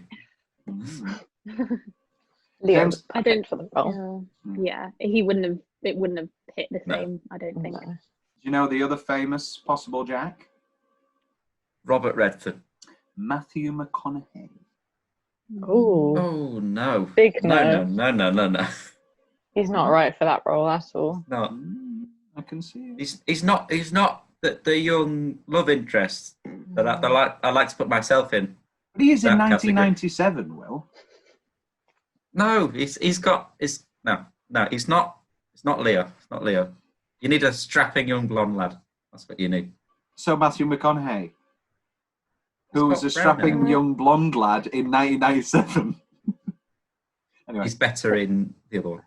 dazed and confused. Yeah. James Cameron infamously threatened to fire anyone who would dare get out of the tank for a bathroom break while shooting the lifeboat scenes, leading to more than a few actors, including Kate Winslet, pissing themselves. What? Oh, yeah. Christian Bale was also considered for Jack, but was turned down because James thought that 2 British actors playing Americans would be noticeable.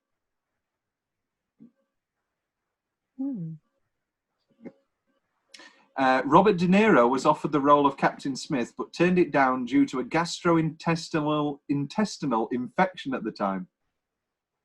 Oh, Can you imagine Poor this Robert. movie with Robert De Niro in that smaller role? It would have been beefed it's a up. cameo. It would have been beefed up, surely. He would have had top billing, and it would have been very, very strangely. He would have had a monologue sold. about, I love this ship. As a joke in the edit suite, James Cameron had a razor blade with a label that said "Use if the movie doesn't work." James Cameron originally wanted Enya to compose the score. Thank God that she did, and I hate Enya. We're gonna have arguments, Tom. Enya's great. When?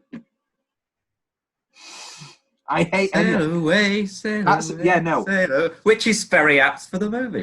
They should have used that.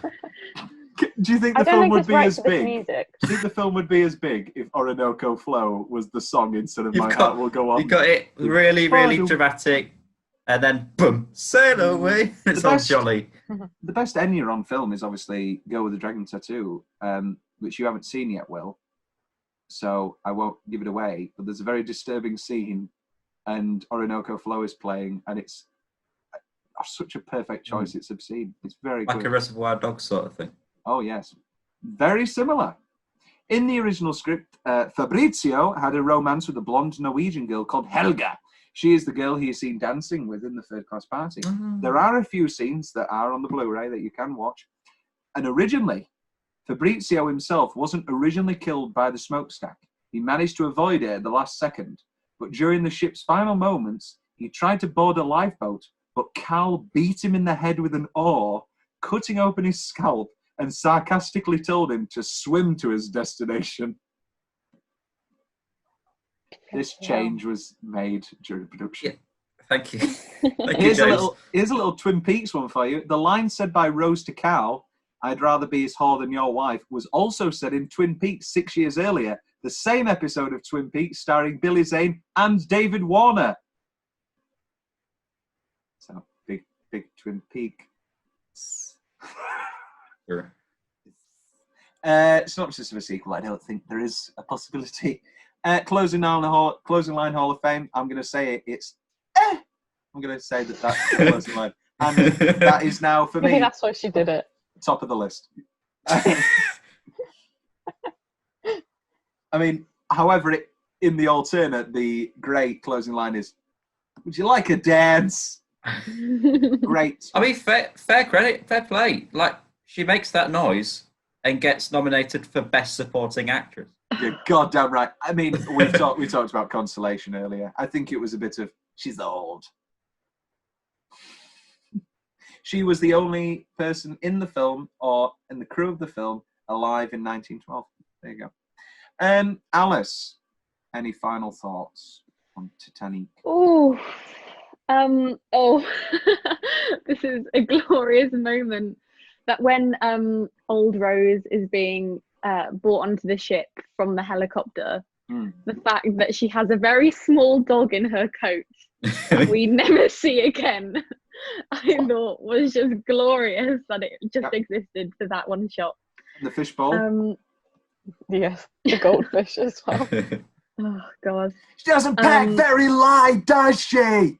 He's screaming over the helicopter.